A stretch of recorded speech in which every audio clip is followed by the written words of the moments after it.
Okay, so in this video, we're going to look at what is referred to as the continuity of cells, or mitosis and meiosis for AS biology. Okay, so cells dividing by either mitosis and meiosis. The first part of this that we look at is something called the cell cycle. Okay, and it's often referred to as IPMAT. So interphase, prophase, metaphase, anaphase, and telophase. Okay, so if we start off, the cell has just divided, okay? It then enters a phase which can be quite long called interphase, okay? An interphase has three main stages. It has a G1 phase. G is just referred to as a growth phase, okay? So the cell has just divided. It will start to grow. New organelles will start to form and reproduce, and other components of the cytoplasm will form as well. So that's that G1 or growth 1 phase. Okay, then it will enter S phase. Okay, and S phase stands for synthesis phase, and that's where, as you can see here, the DNA will be replicated. Okay, and histones start to form, and chromatids form within the nucleus, and then it will enter a second growth phase called G2. Okay, and during G2, as you can see there, spindle proteins can be synthesized. Chromosomes tend to be checked for errors and things as well in this phase. That's the second growth phase. Then it enters that first type of cell division known as mitosis. Okay, and mitosis is made up of prophase, metaphase, anaphase, and telophase. So hence that IPMAT, that long interphase, G1, S phase, G2, and then you have prophase, metaphase, anaphase, and telophase, which is often referred to as sort of nuclear division. Okay, cytokinesis is when the cell splits into two, and in the form of mitosis, it will split into two. Okay, we also have some checkpoints along the way in terms of the controlling that cell cycle. So there you can see your interphase. As we saw before, you have a G1 checkpoint just after growth phase 1. Okay, and that's really to check that the cell has reached its critical size, or that there are enough nutrients available for the next stages, or there are necessary growth factors in place, and that there's also no damage to the DNA. If those 4 things aren't checked, or the cell doesn't sort of qualify for those 4 things, then it will enter a stage called G0. Okay, and from there, it might be that the cell just doesn't repair. Okay, so it's broken down, or it's damaged, or possibly it's too old, in which case it'll be broken down and some of those things recycled, if you like. Or it may be that the cell can differentiate into a specialist's function, sort of specialist type of cell. For example, there you can see a neuron, etc. And then these types of cells, these cells in G0 will not, if they reach these 2 stages, they don't enter back into the cell cycle after G1. Okay, some cells will return to the cell cycle if you can see there those reasons for entering. So let's say it hasn't reached its critical size, it'll enter G0. It may grow a little bit, so then it does reach the critical size, then it may pass back into the cell cycle to pass through the rest of interphase. Okay, the second checkpoint is at the end of the second growth phase, so the G2 checkpoint, and that really is to check that the DNA has replicated properly during the S phase, and that there's no damage to the DNA. Okay, if it hasn't replicated properly, or if there is damage to the DNA, then that cell will not go through mitosis, or not go through nuclear division, so it will enter that resting state. Okay, also with the cell cycle in terms of regulation, there's also checkpoints in terms of cancer cells. So cancer is the uncontrolled cell division. So mitosis is sort of out of control. These cells don't enter G0, and they will continue to break down and continue to replicate. Okay, chemotherapy is one treatment that we can use with cancer cells, and there are different types of drugs involved with chemotherapy. So that's using chemicals to kill off cancer cells. So one type of drug that we can use for that is vincretine. Okay, and it stops microtubule formation. Okay, so it means that if the microtubules or spindle fibers can't form, then the cells cannot replicate.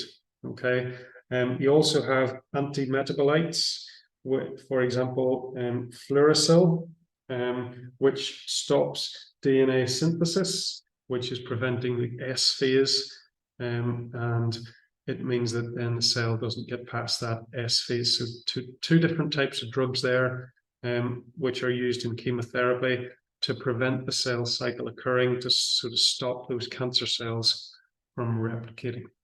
Okay, now in terms of DNA and the cell cycle, there are a couple of graphs here that you need to know. So this first one is showing you the amount of DNA, as you can see up the side there, at the different stages during cell division or the cell cycle. Okay, so G1, that first growth phase, the amount of DNA in the cell stays the same. During the S phase is when you have DNA replicating, so it doubles. Okay, so if this was N, this would be 2N in terms of the amount of DNA within the cell.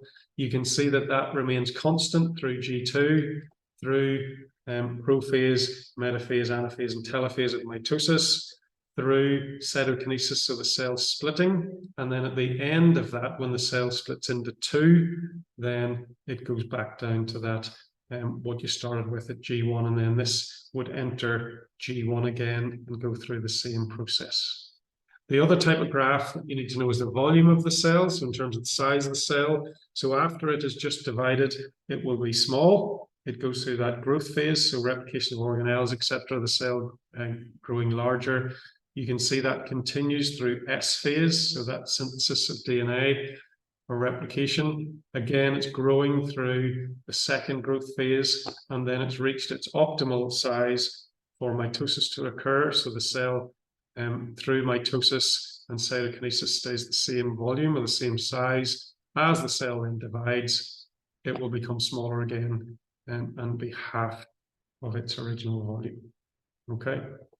We talk a little bit here about chromosomes in terms of the structure of chromosomes. So if you remember back to looking at cell organelles, that DNA is found within the nucleus of the cell. It's wrapped around histones, those special proteins. When the cell is getting ready to divide, that DNA condenses down into chromosomes, and these chromosomes we can see here are sort of, you can see as a bit of an X, so that's after the S phase or replication phase. This would be just before, where they're seen as just a single fragment or single condensed bit of DNA there. Okay, humans have 46 chromosomes arranged into 23 pairs. These pairs we call homologous chromosomes, and they carry different genes that you can see, the little sort of dark and light bands there. And they are attached by what we call a centromere that you can see there. Okay, so this is known as a karyotype. In this case, this is a female because there's two X chromosomes. This would be a male because there's an X and a Y chromosome. Okay, so these carry the different genes or alleles which give characteristics to that individual. Okay, now in terms of mitosis, as we talked about before, you go through that prophase, metaphase, anaphase, and telophase, and those are described, and what happens are described in this little animation. Mitosis is the process whereby a cell divides to create a succession of identical clones of itself, with the mother cell splitting to become two, and two splitting again to become four, and so on, with all subsequent cells sharing the same chromosomes as the original parent cell. Of course, it need not always create an exact copy of itself, as mutations can and do occur. The process of mitosis begins with the chromatin, the material in the nucleus that holds all the cell's DNA, condensing into chromosomal strands. tightly packed DNA molecules containing many thousands of genes. In humans, there are 22 chromosome pairs and the 2 sex chromosomes, making 46 in total. Chromosome formation at the beginning of mitosis may be observed under a microscope and is termed prophase. During prophase, each chromosome duplicates to form 2 identical sister strands known as chromatids. Meanwhile, outside the nucleus, the centrioles, star-shaped formations with fibers radiating away from them, migrate towards opposite poles of the cell. While the centrioles move to the poles, the membrane that normally surrounds the cell nucleus starts to break down. During this chain of events, the chromosomes line up along the mitotic spindle, where they remain held in place by the tiny fibrous microtubules produced by the centrioles. It's during this stage, known as metaphase, that the chromosomes separate. Then the sister chromatids divide and migrate towards the poles in a stage called anaphase, with their movement governed by the mitotic spindle and the microtubules. As the chromosomes reach the opposite poles of the cell, the nuclear membrane reforms around the chromosomes, which unravel to form chromatin. This stage of mitosis is known as the telophase. The microtubules then disperse and the cell begins to partition in a process called cytokinesis. Mitosis ends with the generation of 2 identical daughter cells from the original mother or parent cell. So here we can see as well, in this case, there's just 2 chromosomes rather than 46 chromosomes. We're using 2 chromosomes here. You can see some of the centrioles here as well. So there's your growth phase, you have more organelles. Synthesis phase, you have that DNA replication. So form these sort of X chromosomes formed, held together by those centromeres. Second growth phase in preparation for nuclear division or mitosis. You can see there that during prophase, the centrioles move to opposite poles of the cell and start to form the microtubules. The nuclear membrane has been broken down as well. And then during metaphase, those chromosomes line up across or along the equator. And during anaphase, then the sister chromatids start to pull apart, so attach to the microtubules. And then during telophase and cytokinesis, that cell will divide into 2. Okay, and in animal cells, you can see that sort of there's a cleavage furrow forms down the center there, and then the cell will start to split apart. In plant cells, you get the formation of what's called a cell plate forming between the 2 cells or the center of the cells, and then that will divide, the plant cells will divide into 2. Okay, so mitosis produces 2 cells genetically identical to the parent cell, so that would be cell division that is required for growth and repair. Okay, you can see here the different stages. So this is showing prophase. So you can see there the different chromosomes lined up. The nuclear membrane starts to break down. Centrioles start to pull or move to opposite poles of the cell, and the chromosomes condense down, as we talked about there. Okay, then during metaphase, as you can see here, the chromosomes line up across the equator of the cell or through the center of the cell. The microtubules have formed and they will attach to the centromeres.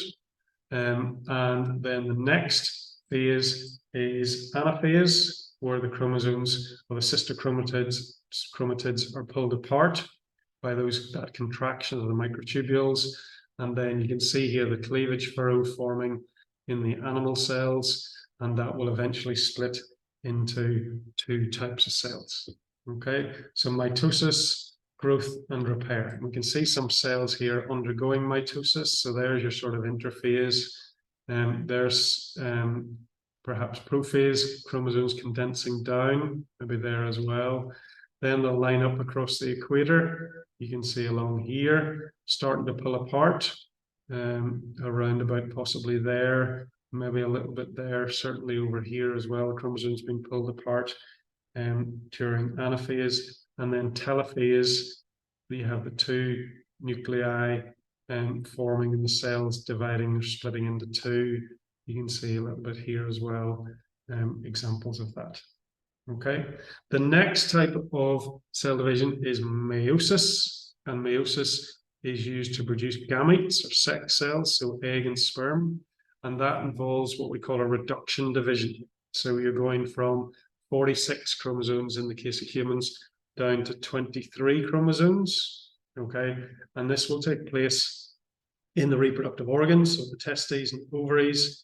It involves two types of division, or two divisions, and the formation of 4 daughter cells. And those 4 daughter cells are slightly different than each other and the parent cell. So it leads to variation in offspring. You can see that in this little animation. When an egg is fertilized by a sperm, the number of chromosomes in the resulting fertilized cell is 46, with 23 coming from the sperm and 23 from the egg. The process by which the egg and sperm are made is known as meiosis. To make things simpler, this animation starts with just 4 chromosomes, 2 male and 2 female. Meiosis involves halving the normal number of chromosomes found in every body cell. The full number of chromosomes is known as the diploid number, and half the chromosomes is called the haploid number. Just before meiosis begins, the chromosomes replicate to form 2 identical strands known as chromatids. The chromosomes become visible and line up in pairs. Each pair is made up of 1 chromosome originating from your mother and 1 from your father. Next, the process of crossing over takes place, with part of the maternal chromosomes separating and joining with segments from the paternal chromosomes, and vice versa. So crossing over is when these homologous chromosomes line up. Some of the chromatids will line up beside each other, or cross over, if you like, and some information is swapped. So the DNA or the genes may swap places. This makes sure that blocks of genes are swapped, increasing the number of different gene combinations and introducing variety. During this process, the nuclear membrane disappears and the spindle forms. The replicated chromosome pairs then split apart and move to opposite poles of the cell, and the spindle contracts. As a consequence of this splitting apart, one cell now becomes 2, and each new cell formed has 2 copies of each of the parent cell chromosomes. Yet they are genetically different from the original cell chromosomes due to crossing over. Okay, so that first division, which is prophase 1, metaphase 1, anaphase 1, and telophase 1, that's what we call the reduction division. Okay, so we've gone from 4 chromosomes at the start to 2 chromosomes in each cell. So we've gone from a diploid cell, which would have, in the case of humans, 46 chromosomes, down to a haploid cell, which is half the amount of DNA. In the case of humans, that would be your 23 chromosomes. And then the second division that it talks about here in a moment is just the same as mitosis, or is known as a mitotic division. In each of the new cells, a new spindle then forms at right angles to the first spindle. Once again, the chromosomes line up down the center of the spindles. The spindles contract, and the chromatids get pulled apart to opposite ends of the cell. Once more, the spindles disappear, the nuclear membranes reform, and the cells divide in the middle. 4 genetically different cells result, each with half the number of chromosomes they started with. Therefore, each egg or sperm cell produced by this method is genetically different from any other cell found in either of the parents. Okay, so 4 cells produced, haploid cells, different from each other and different from the parent cell. Okay, so those are the differences, I suppose, between mitosis and meiosis. 4 cells, 4 daughter cells, genetically different from each other and the parent cell, and it involves 2 divisions rather than the 1 division of mitosis. Okay, also seen here. So here again, we're just using 2 chromosomes. Goes through your G1, S phase, so DNA replication, G2.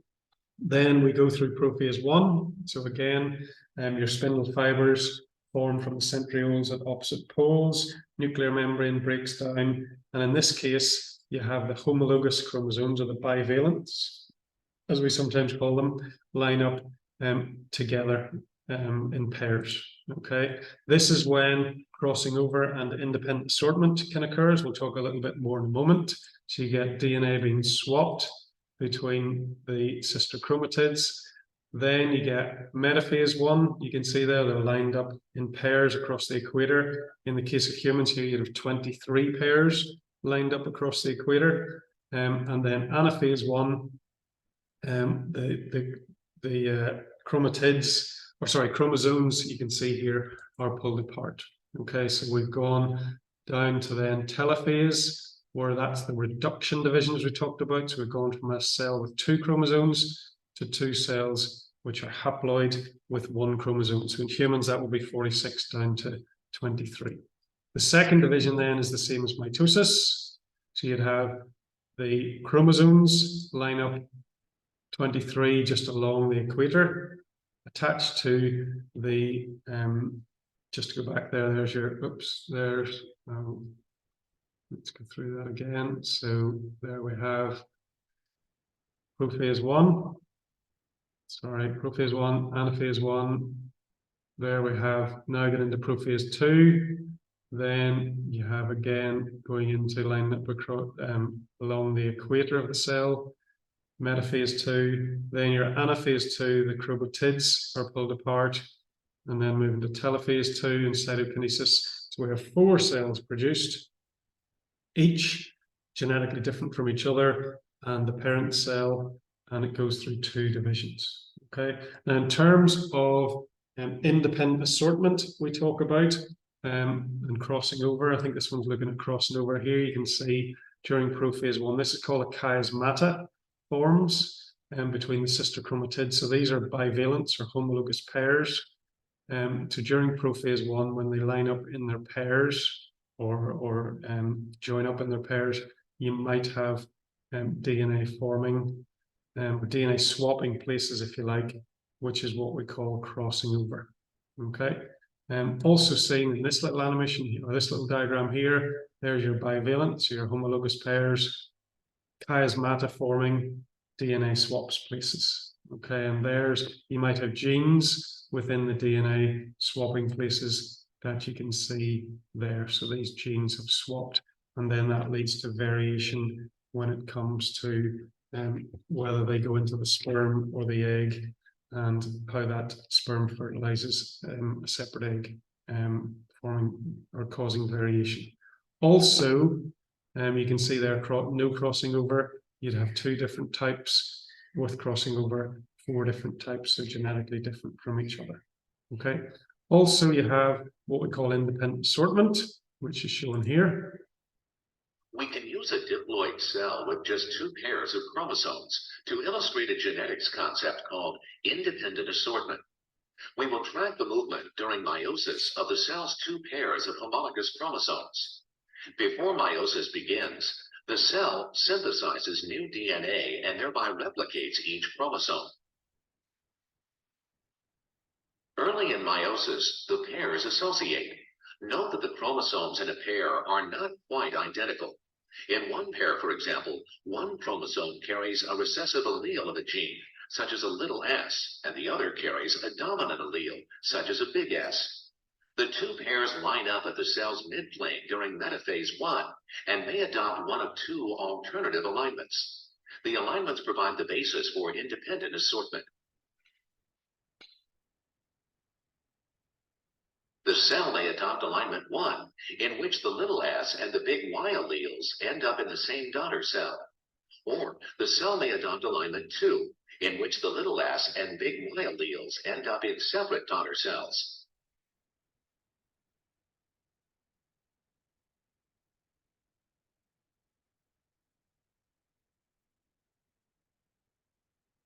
From a large pool of cells that initiate meiosis, on average, half of them adopt alignment 1, and the other half adopt alignment 2. During the second half of meiosis, the 2 cells from each alignment divide into 4 haploid cells.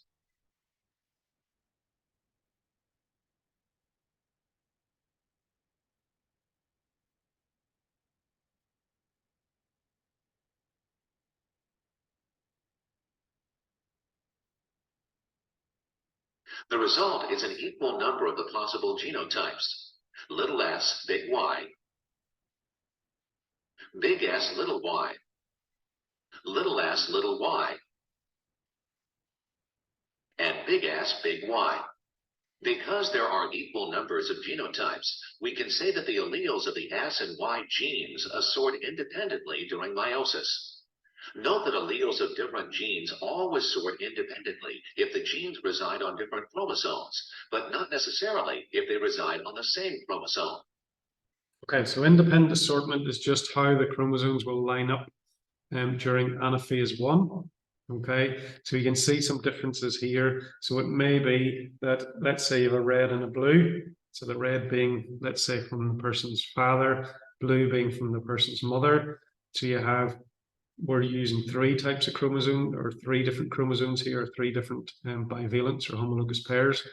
So you'd have 1 of the mothers on this side, 2 of the fathers, and vice versa on the other side. So you can see there that gives you 2 red and a blue, 2 blue and a red. Or it could be that 2 blues line up on the left-hand side and only 1 blue on the right-hand side. So it gives you slightly different again. And again, it could be that the first and the third on this side are red, and vice versa on the other side. Again, it gives you, and then if you have them all the males on one side, or all the fathers on one side and all the mothers on one side, then it gives you a slightly different configuration. So it means that all the genes or all the chromosomes are mixed up within each gamete. So if you think of humans, you'd have 23 pairs of chromosomes. So how they line up independently of each other, and how they assort is based on that lining up. Okay, so it gives you egg or sperm that would have different combinations of chromosomes that have come from the mother and different combinations of chromosomes that would come from the father, and that leads to greater variation in the offspring. Okay, hopefully that helped with AS, mitosis and meiosis.